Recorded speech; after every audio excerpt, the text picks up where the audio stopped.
Bonjour et bienvenue sur la chaîne des explorations du dimanche. Aujourd'hui, on va vous présenter l'histoire de Juliette. Donc, Ouais, c'est une histoire vraiment très triste. une histoire incroyable, honnêtement, on en a encore froid dans le dos. Et restez bien jusqu'à la fin de la vidéo. Et on se retrouve à la fin de la vidéo, voilà. On se retrouve à la fin de la vidéo, comme à chaque fois. N'oubliez pas les petits pouces, les Ouais. commentaires. Dites-nous ce que vous avez pensé également de la vidéo.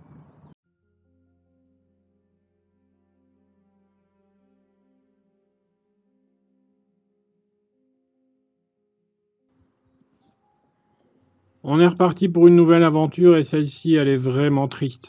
Honnêtement, j'en ai des frissons rien qu'à imaginer l'histoire de cette femme. Il faut vous dire qu'elle a vécu sa vie toute seule, sauf 4 ans. Imaginez, 4 ans de votre vie, elle a vécu 90 ans et elle a vécu 4 ans avec son mari. C'est déjà rien que ça nous met la chair de poule. Déjà, il faut savoir qu'elle s'appelait Juliette et qu'elle est née le 12 décembre 1919 en France. Donc là, on est dans le nord de la France. Et son père, lui, s'appelait Joseph et il travaillait dans les mines. Ouais. Et en 1938, une bonne chose pour la dame, c'est que elle se marie avec Fernand. Mais comme il disait juste avant, ce mariage ne durera que 4 ans, malheureusement. On est en 38 et qu'est-ce qui s'est passé en 40? La Deuxième Guerre mondiale qui a eu lieu et en 1942, ils ont été résistants parce que voilà, ils voulaient pas d'Allemands, ce qui est logique. Et en 1942, ils ont tous les deux été arrêtés. Donc Juliette a été placée en prison et notre ami Fernand, lui, il a été déporté dans un camp de concentration, mais pas n'importe lequel. Je pense que c'était un des pires.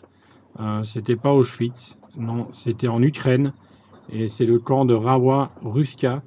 Alors vous pouvez aller taper sur internet le camp et franchement ça va vous faire froid dans le dos. Les conditions étaient extrêmes, il faisait des moins 20 degrés, enfin c'était vraiment abominable. Et là on rentre dans sa maison et franchement, moi ça en tout cas ça me fait quelque chose, je sais pas si toi Si, bah si. mais voilà, en tout cas nous on est abasourdis par l'histoire de cette maison. Quand on l'a visitée on n'était pas au courant, on l'a appris après et je peux vous dire que ça nous a laissé froid dans le dos. Oui, il faut savoir aussi que quand ils ont été prisonniers de guerre, à l'entrée du camp, justement, on leur enlevait chaussures et vêtements et on leur donnait presque pas de nourriture. Donc, Imaginez de manger de la soupe d'épluchures de pommes de terre. Voilà, c'est ce ou, qu'ils avaient à manger ou ou des... des pommes de terre gelées et pourries. Ouais, voilà. Donc la nourriture était vraiment... voilà. Mais il faut vous dire quand même qu'il y a eu des milliers de morts dans ce camp de concentration. C'est un camp de travaux forcés. Et je peux vous dire que c'est pas un camp de travail simple parce que, comme je vous ai dit, les températures, c'est moins 20 en hiver. Ils avaient pas de chaussures. Il faut dire aussi que La plupart d'entre eux mouraient là sous les coups reçus. ouais, il y en a certains qui se faisaient fusiller parce qu'ils avaient plus la force de se battre, en fait, tout simplement, la force de se lever ou la force de travailler. Il faut quand même se dire que du mois de juillet 1941 au mois d'avril 1942, il y a eu 18 000 prisonniers soviétiques. Ils sont détenus là-bas dans ce camp de concentration. Donc, Rawa-Ruska. Ouais, Rawa-Ruska. c'est pas facile à dire. Et en fait, ils trouvèrent tous la mort, donc 18 000 prisonniers qui sont morts comme ça à cause d'une personne. Et c'est en fait le chef de la direction de la Gestapo qui s'appelle Stein. Et du chef de la gendarmerie, commandant de la ville de Rawa-Ruska, justement, qui s'appelait Klein. Les agents de la Gestapo fusillaient sans jugement ceux qu'ils considéraient comme du bétail humain. Donc imaginez, vous êtes un humain et vous vous faites tirer dessus comme si vous étiez un simple animal. Ouais, les corps étaient remorqués sur des tracteurs et ils étaient tapés dans un bois un peu plus loin où ils creusèrent des trous et ils tapaient tous les corps dedans. Ils ont retrouvé plus de 8 000 corps dans un bois, dans un charnier en fait. Voilà.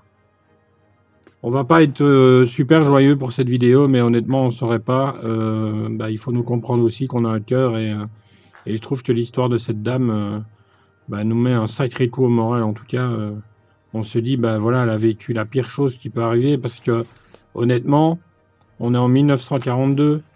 Elle venait de se marier 4 ans, vous voyez. On vit ensemble, machin. Puis, bah, il y a eu la guerre en 1940. Ils ont fait certainement des sabotages parce que, bah voilà, ils étaient résistants. Son mari a été enlevé et en fait, après, elle n'a jamais plus de nouvelles. Donc, elle a plus eu de messages. Elle sait pas ce qui s'est passé. Elle sait rien en fait. Et bah, son mari, il est jamais revenu. Donc, en fait, il est certainement décédé là-bas avec plein de Français, plein de Belges et plein de Soviétiques.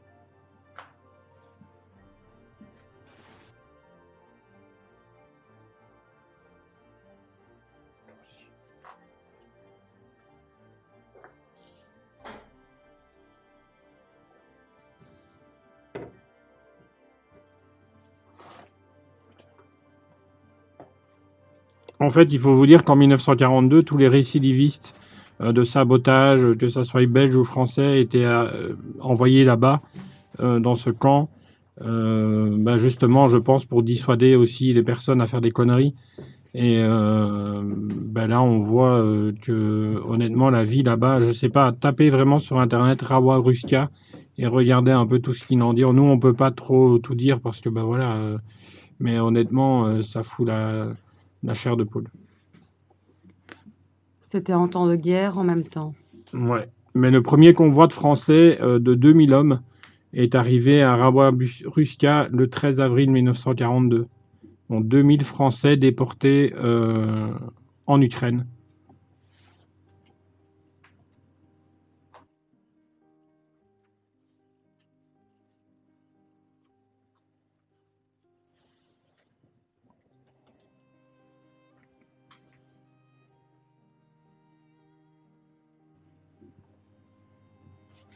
Alors imaginez, les prisonniers débarquèrent sous les hurlements des convoyeurs, baïonnettes au canon et les chiens loups.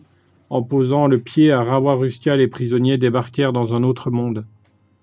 Les traces des massacres antérieurs n'ont pas été effacées, donc imaginez les 18 000 personnes qui sont mortes avant, les soviétiques qui étaient toujours par terre. Enfin, c'était, imaginez, ça faisait quelques mois qu'ils étaient là, dans le froid, enfin, ça devait être horrible. Ils ont pris conscience des dessins nazis à l'encontre des prisonniers soviétiques, donc de la population juive malheureusement. Quant à leur propre sort, bah, forcément, ils avaient compris qu'est-ce qui allait arriver, qu'ils allaient vivre leurs dernières heures. Et Fernand ne reviendra jamais. Donc Juliette devient alors institutrice après la guerre et s'occupe de pas mal d'enfants de la commune. Elle ne refera jamais sa vie et décédera en juillet 2010 à l'âge de 90 ans. Alors la question qu'on peut se poser, est-ce qu'elle a vécu une vie heureuse? Honnêtement, je sais pas. En tout cas, j'aurais bien voulu avoir la réponse à cette question. En tout cas, aujourd'hui, bah voilà, c'est une histoire un peu triste, une histoire un peu glauque, mais on voulait aussi vous raconter ça parce que bah voilà, il y a des histoires comme ça. Bon, honnêtement, je me dis, il faut que j'arrête de me plaindre parce que je trouve que bah, quand on a vécu une vie pareille, surtout Fernand, bah voilà, ça te laisse bouche bée. On comprend qu'on n'a pas vraiment à se plaindre parce qu'en temps de guerre, justement, ça doit être horrible. Et actuellement, ce que vivent les Ukrainiens, c'est certainement quelque chose qui y ressemble. Parce que, bah, comme vous le savez, c'est un peu la guerre en Ukraine en ce moment.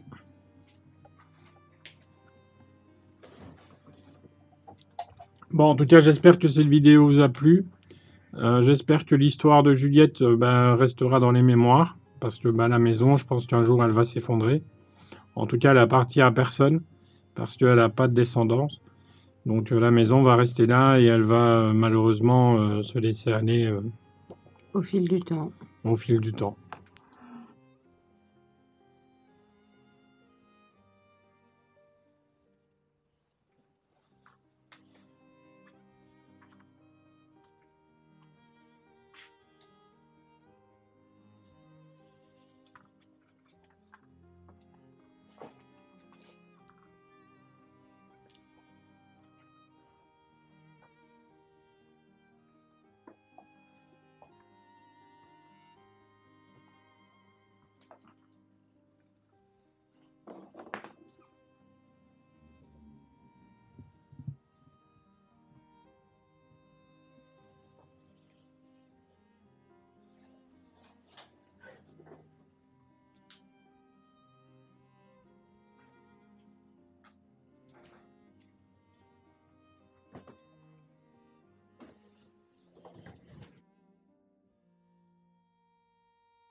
Merci d'avoir pris le temps de regarder cette vidéo avec nous.